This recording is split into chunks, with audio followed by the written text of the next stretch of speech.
आणि लाईट हे क्रमानं जोडलं आहे आणि स्विचला हे 2 चिमटे जोडलेले आहेत। जर एखादी वस्तू सुवाहक असेल तर हे आपण जोडलं तर लाईट लागते का? लाईट लागते। आणि सुवाहक नसेल तर दुर्वाहक नसेल तर आपण एखादी दुर्वाहक वस्तूमध्ये या दोन्हीच्या ठेवून प्लॅस्टिक वस्तू सुवाहक वस्तूला जोडून आपण बघू शकतो। इथं हे दुर्वाहक आणि दुर्वाहक आपल्याला ओळखता येते। विद्युतचे सुवाहक आणि विद्युतचे दुर्वाहक ओळखता येतात। Bad conductor of light and good conductor of light we can recognise. Timer, light आणि बजर एका क्रमानं जोडले। बॅटरी आधी बंद आहे, बॅटरी चालू करायची। टायमिंग सेट करायचं आपल्याला। तर 6 सेकंद आहेत, ते वाढवू शकतो आपण, कमी जास्त करू शकतो।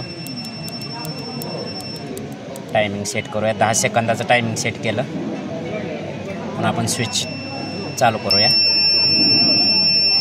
10 सेकंद पूर्ण होईपर्यंत बजर वाजेल। 10 सेकंद पूर्ण झालं का बजर बंद होईल।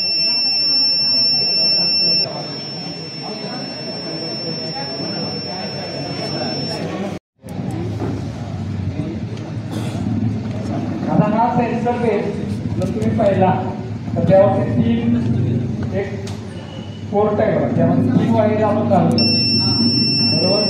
आणि मगाशी जे आपण स्विच वगैरे घातले तिथं आपण 2 वायरिंग वापरले।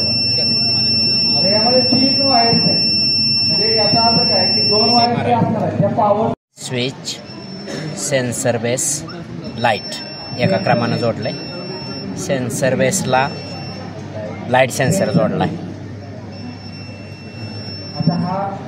जेव्हा स्विच चालू केला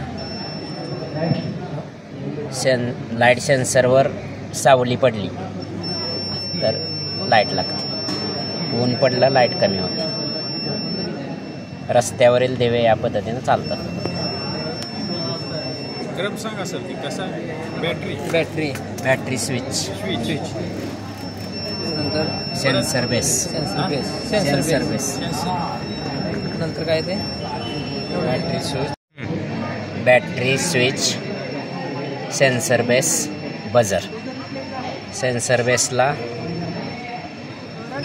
ऑब्स्टॅकल सेन्सर जोडायचा। स्विच बॅटरी ऑन केली, स्विच ऑन केला। आता ऑब्स्टॅकल सेन्सरच्या पुढे जर वस्तू आली तर सेन्सर वाजतो।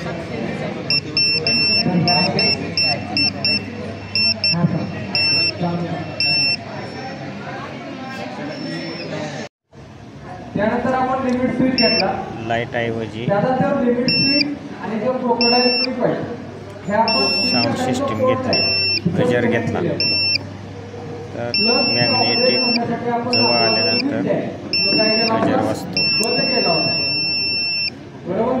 तिकडे फिरवत असतात तर ती लाईट बंद होते। ज्यावेळी तुम्ही हात भांगता ठेवा त्यावेळी तुमचा लाईट लागतो। म्हणजे तो तुमचा जो नॉब आहे तो काय करतो, थ्रेशोल्ड लिमिट सेट करण्यासाठी होतो। त्यानंतर पुढचा जो आपण सेन्सर वापरतो तो ऑप्टिकल सेन्सर वापरतो, म्हणजे IR सेन्सर त्यामध्ये असतो। म्हणजे तुम्ही समोर ऑब्जेक्ट करता की ते लाईट IR समजून वापरते। आता त्यामध्ये आणखी एक सांगायचं होतं की त्या IR सेन्सरच्या समोर ऑप्टिकल